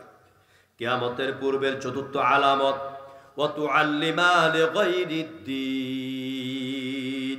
ইসলাম দিন বিবর্জিত শিক্ষা ব্যবস্থা সয়লাভ হয়ে যাবে। ইসলামের শিক্ষা ব্যবস্থাকে ঘায়েল করবে, আর মানুষের তৈরি করা নাস্তিক্যবাদী শিক্ষা ব্যবস্থাকে তারা প্রচার করবে। যেরকম ঠিক কিনা? বিগত দিনে আমরা দেখেছি শরীফ থেকে শরীফা বানাবার বিভিন্ন আন্দোলন চলছিল, চেষ্টা চলেছিল, ঠিক কিনা বলেন? বাংলাদেশের আলেম ওলামার প্রতিবাদে আমরা যখন খোলামেলা কোনো মিছিল মিটিং করতে পারে না। আমরা ওয়াজের মঞ্চে যারা ছিলাম, আমরা ওয়াজের মঞ্চে মানুষের সামনে চিৎকার করে প্রতিবাদ করেছিলাম, আমরা ফেসবুকে প্রতিবাদ করেছিলাম। এই শরীফ থেকে শরীফা নামক এই জেনা ব্যভিচার, এই ধরনের শিক্ষা ব্যবস্থা বাংলাদেশে চালু করা যাবে না। ইনশাল্লাহ পারে নাই। যেরকম ঠিক কিনা? ওরা পারে নাই। নতুন করে শিক্ষা কমিটি গঠন করলো। আমরা ঘুম থেকে উঠে দেখি সারা রাত পিঠটা মারলাম সাপ। ঘুম থেকে উঠে দেখি ও মারিতে গরু দৌড়ি না। রাতে মারলাম কি? সাপ। ঘুম থেকে উঠে দেখি এটা গরুর দড়ি। আরে মারলামটা কি? মিয়া, যে নাস্তিক্যবাদী শিক্ষা ব্যবস্থার বিরুদ্ধে লড়াই করেছি, যে জাহেলের বিরুদ্ধে, জালেমের বিরুদ্ধে এই দেশের যুবকেরা, তরুণেরা, তরুণীরা সংগ্রাম করেছে, যারা যৌবনের স্বাদ পায় নাই, যারা চাকরির স্বাদ পায় নাই, যারা তাদের জীবনকে ওইভাবে সাজাতে পারে নাই, এরকম অসংখ্য তরুণ তরুণীরা জীবন দিয়েছে, রক্ত দিয়ে যে জালিমকে বিদায় করেছে, ওই জালিমের পাঁচানা গোলামদেরকে দিয়া আবার নতুন করে ডক্টর ইউনূস সাহেব একটা শিক্ষা ব্যবস্থা কমিটি গঠন করলেন। আমরা আবার প্রতিবাদ করেছি, এই শিক্ষা ব্যবস্থা কমিটি আমরা মেনে নেব না। এটাকেও বাতিল করতে বাধ্য হয়েছে। কারণ এরা ক্ষমতায় আসলেই বা এরা শিক্ষা ব্যবস্থা চালু করলেই বইয়ের মধ্যে থাকবে আকডুম বাকডুম গোড়াডুম সাজে ঢাক ঢোল জাসর বাজে। যেরকম ঠিক কিনা? এদের শিক্ষা ব্যবস্থার মধ্যে থাকবে হাট্টিমা টিম টিম, তাদের খেলা দুটো শিং, তারা মাঠে পাড়ে ডিম। যারা ডিম পাড়ে এদের মাথায় জীবনে শিং উঠে না, ঠিক না? আচ্ছা, মুরগির মাথায় কি শিং উঠে? হ্যাঁ, গরুকে ডিম পাড়ে, গরুর মাথায় শিং উঠে। তার মানে কি? আস্থা মিথ্যা কথা আমাদের ছেলে মেয়েদেরকে শেখানো হয়। আয় কি জানি, আয় রে খোকন ডাক পাড়ি, খোকন মোদের কার বাড়ি, খোকন গেল কার বাড়ি, এই যে এটা শেখানো হয়। যদি বলতো খোকন খোকন ডাক পাড়ি, আয় রে খোকন কোরআন পড়ি, কোরআন দিয়া সুন্দর একটা জীবন গড়ি, ভালো হইতো না? কি সুন্দর হতো। মাগো আমি শিখবো না গো হাট্টিমা টিম টিম, এখন থেকে শিখবো মাগো আলিফ মা আলিফ লাম মিম। বাচ্চারা বলতো মা আমি আলিফ লাম মিম শিখবো। প্রতিদিন মা শুয়া শুয়া বাচ্চারে আপনার ওই যে কি জানি বলে ইন্ডিয়ার শাহরুখ খানের কিচ্ছা শোনায়, কারিনা কাপুরের বিভিন্ন গল্প শোনায়, তারপর ঐশ্বরিয়ার গল্প শোনায়, জেনের কিচ্ছা, ভূতের কিচ্ছা শোনায়। আজকের বাচ্চা স্কুলে যাইয়া শুনতেছে যে আমার বন্ধু আমাকে বলে ভাইয়া গল্প শুনবা? কি গল্প? গতকাল আমার আম্মু আমাকে শোনাইছে আমাদের প্রিয় নবীর নাম মুহাম্মদ, তার প্রিয় সাথী ছিল আবু বকর, তার প্রিয় জামাতা ছিল আলী, এইভাবে রাতের অন্ধকারে মক্কা থেকে মদিনায় গিয়েছে। তোমার আম্মু তো সুন্দর গল্প শুনিয়েছে। আমার আম্মু প্রতিদিন আমাকে জিন ভূতের কিচ্ছা শোনায়। কারণ ওই যে মার পেটের মধ্যে তো ডোল, ওইটা ইসলামী কোনো শিক্ষা মার পেটের মধ্যে নাই। এই জন্য মা তার বাচ্চাকে সুন্দর কিন্তু শুনাইতে পারে না। আজকে বাচ্চা যখন বাড়িতে এলো, রাতের বেলা ঘুমাতে গেল, তখন এই বাচ্চা বলে আম্মু গল্প শোনাও। মা আগের মতন যখন জিন ভূতের কিচ্ছা শোনাচ্ছে, তখন বাচ্চা মার মুখের মধ্যে হাত চেপে ধরছে। মাগো আমার অনেক কিছু জানা হলো না, নীলপরীর ডাইনি বুড়ি ভালো লাগে না। মাগো আমার অনেক কিছু জানা হলো না, নীলপরীর ডাইনি বুড়ি ভালো লাগে না। সত্যি করে বলবে কি মা রাতের আকাশে লক্ষ তারা রূপালী চাঁদ কোত্থেকে আসে? আল্লাহু আকবার। মারা যদি তাওহীদবাদী হয়, মারা যদি পর্দানশীল হয়, মারা যদি নামাজি হয়, তাহলে মার মুখ থেকে ইসলামের গল্পগুলি বের হবে, ওমরের গল্পগুলি বের হবে। আর আমাদের মা, আমাদের বাবা, আমাদের ভাই, আমাদের বোনদের মেমোরিতে ছোট্টকালে নাস্তিকবাদী শিক্ষা ঢুকিয়ে দেয়। এই জন্য বড় হইলে যখন বাচ্চা হয় না মার, তখন আল্লাহর দরবার ফালাইয়া দয়াল বাবার দরবারের দিকে দৌড়ায়। এই জন্য শিক্ষা ব্যবস্থা যদি পরিবর্তন করা না যায়, ইসলামিক শিক্ষা যদি গঠন করা না যায়, তাহলে যেই লাউ সেই কদু, ক্ষমতা যেই আসবে ওই রকম জুলুম করবে জাতির উপরে। আগামী দিনে আমরা এমন একটা বাংলাদেশ চাই যারা কোরআন দিয়ে দেশ চালাবে। আপনারা চান কিনা? সন্ত্রাস থাকবে না, চাঁদাবাজ থাকবে না, জুলুম থাকবে না, হত্যা থাকবে না, রাহাজানি থাকবে না, tempo stand, CNG stand, bus stand, market দখলদারিত্ব চলবে না। কোরআন দিয়ে সমাজ চলবে। করেন ইনশাআল্লাহ, করেন ইনশাআল্লাহ। তাহলে কিয়ামতের পূর্বে রাসূলের হাদিস অনুযায়ী চতুর্থ আলামত হচ্ছে তুআল্লিমা লিগায়রিদ্দিন, ইসলাম বিবর্জিত শিক্ষা ব্যবস্থা। কিয়ামতের পঞ্চম আলামত হচ্ছে ওয়া আতাআর রাজুলু ইমরাহ। গুরুত্বপূর্ণ পয়েন্ট। এখন অনেক ভাবি, অনেক বন্ধুদের কলজের মধ্যে জ্বালা পোড়া শুরু হয়ে যাবে। কিয়ামতের আগে পুরুষেরা নারীর ভ্যানিটি ব্যাগ নিয়ে হাঁটবে। কি বুঝেন নাই মনে হয়? বউ সামনে সামনে হাঁটবে, পুরুষ বেটা বউয়ের ভ্যানিটি ব্যাগ লয়ে পিছিয়ে পিছিয়ে হাঁটবে, অর্থাৎ নারীর আনুগত্য করবে, নারীর আনুগত্য করবে। দেখে না দুই নারীর আনুগত্য করতেছে জাতি, জনগণ ঠিক কিনা? আমার ভাইরা, আমার কাছে মনে হয় এই দেশের সব পুরুষেরা ক্লিবলিঙ্গ, এর কিচ্ছু নাই। নারীর আনুগত্য করে, নারীর ভ্যানিটি ব্যাগ লইয়া হাঁটে, এটা হলো কিয়ামতের আলামত। এরপর রাসূল বলছেন কিয়ামতের ষষ্ঠ আলামত হচ্ছে ওয়া আক্কা উম্মাহু ওয়া আদনা সাদিকা ওয়া আকদা আবা। নিজের মায়ের সামনে শাশুড়িরে 100 বার বলবে, আম্মু কি খাবা, আম্মু কি লাগবে, আম্মু তোমার মনে কি চায়। নিজের মাকে একবারও মা বলে না, যেরকম ঠিক কিনা? শ্বশুরের সামনে, নিজের বাবার সামনে শ্বশুরকে আব্বাসি আব্বাসি বলে। কি পাগল পারা, বাবার কলিজাটা খান খান হয়ে যায়। আমি জন্ম দিলাম তোকে, মাথার ঘাম পায়ে ফেলে তোকে মানুষ করলাম, তুই আমার সপ্তাহে একবার আব্বা কইতে তোর কষ্ট হয়, আর আমার সামনে তোর শ্বশুরকে তুই 50 বার বাবাজি বাবাজি বলে ডাকিস। বাবার মনে কষ্ট লাগে নাকি লাগে না? লাগে। এগুলি করবেন না। হ্যাঁ, আপনার স্ত্রীর বাবাকে মাকে অবশ্যই সম্মান দিবেন, যতটুকু দেওয়ার প্রয়োজন। স্ত্রীর কারণে ওরা আমার মা বাবার মর্যাদা পাবে, কিন্তু আমার মা বাবার চাইতে বেশি নয়। ইনি তো আমার মা, যে মার গর্ভে আমি 9 মাসের অধিক ছিলাম। আমাদের দেশের হুজুররা বলে 10 মাস 10 দিন, এটা ভুল কথা। কোরআন হাদিস মতে হচ্ছে 9 মাসের অধিক। আল্লাহ পাক মার পেটে আমাকে রাখলে, মার পেটে কত গুতা মেরেছি, কত লাথি মেরেছি, মাকে কত কষ্ট দিয়েছি, মা রাতের ঘুমগুলি হারাম করেছি।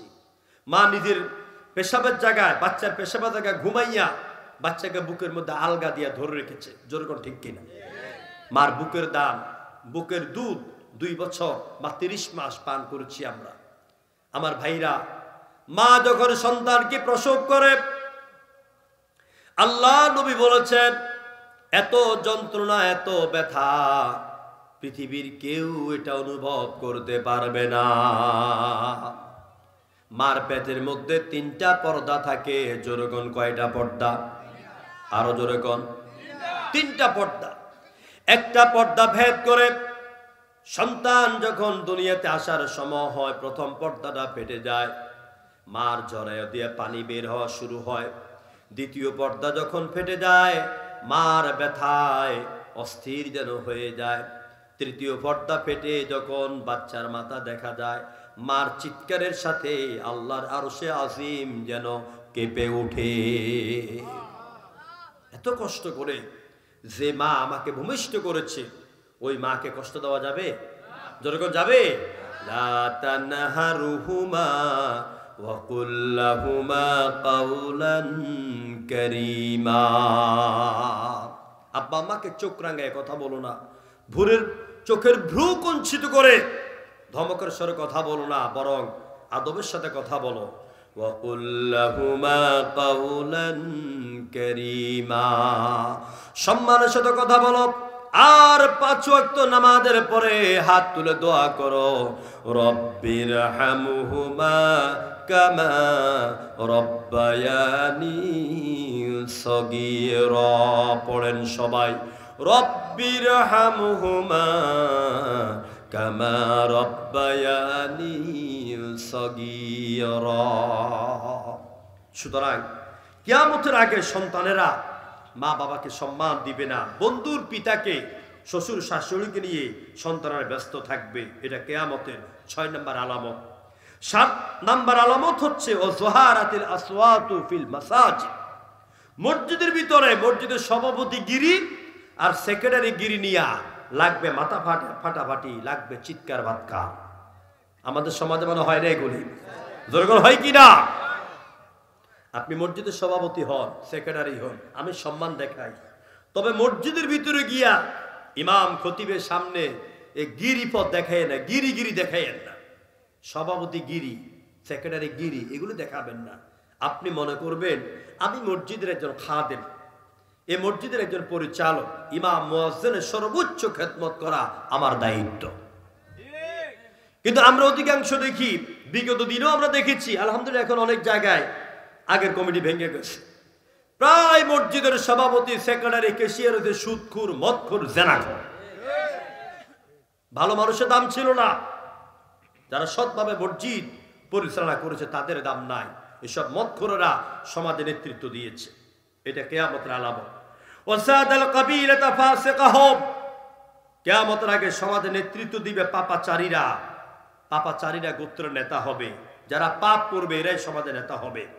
ওয়া কানা যাঈমুল কওমি আরজালাহুম, নিকৃষ্ট লোকেরা সমাজে নেতৃত্ব দিবে। সমাজে যাদের চরিত্র নাই এরা সমাজের মেম্বার হবে, নেতা হবে, চেয়ারম্যান হবে, এমপি হবে, মন্ত্রী হবে। ভালো মানুষের দাম থাকবে না। ওয়া উকরিমার রাজুলু মাখাফাতা শাররি, আর এসব খারাপ লোকেরা যখন রাস্তা দিয়ে হাঁটবে তখন ভদ্র মানুষেরা ওদেরকে ভয় পেয়ে বলবে আসসালামু আলাইকুম, কলিমুদ্দিন ভাই ভালো আছেন? পিছনে গেলে তোর যদি একা পাইতাম জুতা দিয়ে ফিরতাম। যেরকম ঠিক কিনা? এই হচ্ছে কিয়ামতের আগের আলামত। 11 নম্বর ও যুহারাতিল কায়নাত ওয়াল মাআজিব, গায়িকা, নর্তকী, শিল্পী, বাদ্যযন্ত্রের সয়লাভ হয়ে যাবে। মা বলে, ইস শুনছো আমার মেয়ে সেনেলাইতে গান গাইবে, দেখছো তোমরা কি বাহাদুরি করে?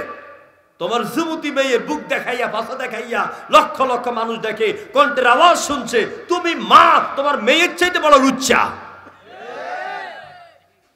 তোমার মেয়ে নাচছে গাইছে, তুমি বাহাদুরি করো। প্রিয় ভাইরা, এটা কিয়ামতের আলামত। শেষ আলামত হচ্ছে অশুরিবাতিল খুমর। আহমদ, তিরমিজি এবং ইবনে মাজার হাদিস শুনাইলাম। অশুরিবাতিল খুমর, মদ, গাঁজা, ফেন্সিডিল, আফিম, এগুলি সয়লাভ হয়ে যাবে। দেখেন না, আমরা গত সংসদগুলিতে দেখছি মদকে সংসদীয়ভাবে হালাল করা হয়েছে, অথচ আল্লাহ বলছেন ইন্নামাল খামরু ওয়াল মাইসিরু ওয়াল আনসাবু ওয়াল আজলামু রিজসুম মিন আমালিশ শাইতান। মদ খাওয়া কার কাজ? শয়তানের কাজ। আজ আমার দেশের অনেক যুবকেরা মদ, এরপরে ফেন্সিডিল এগুলো খাইয়া তাদের চরিত্রকে হারাইয়ে ফেলছে। সম্মানিত ভাইয়েরা, আমি আর কথা লম্বা করব না। আমি আপনাদের খেদমতে আরজ করতে চাই যে আয়াত নিয়েছি, ইউকুম ওয়া ইউমিতুকুম ওয়া ইউহয়িকুম। এরপরে কিয়ামতের ময়দানে ইয়াজমাউকুম, আল্লাহ আমাদেরকে একসাথ করবেন, জমা করবেন, সব মানুষ আমরা দাঁড়াবো। সেই এই হাদিসের আলোকে সেই কিয়ামতের দিনটি মনে হয় আর বেশি দূরে নাই। ঠিক কিনা বলেন?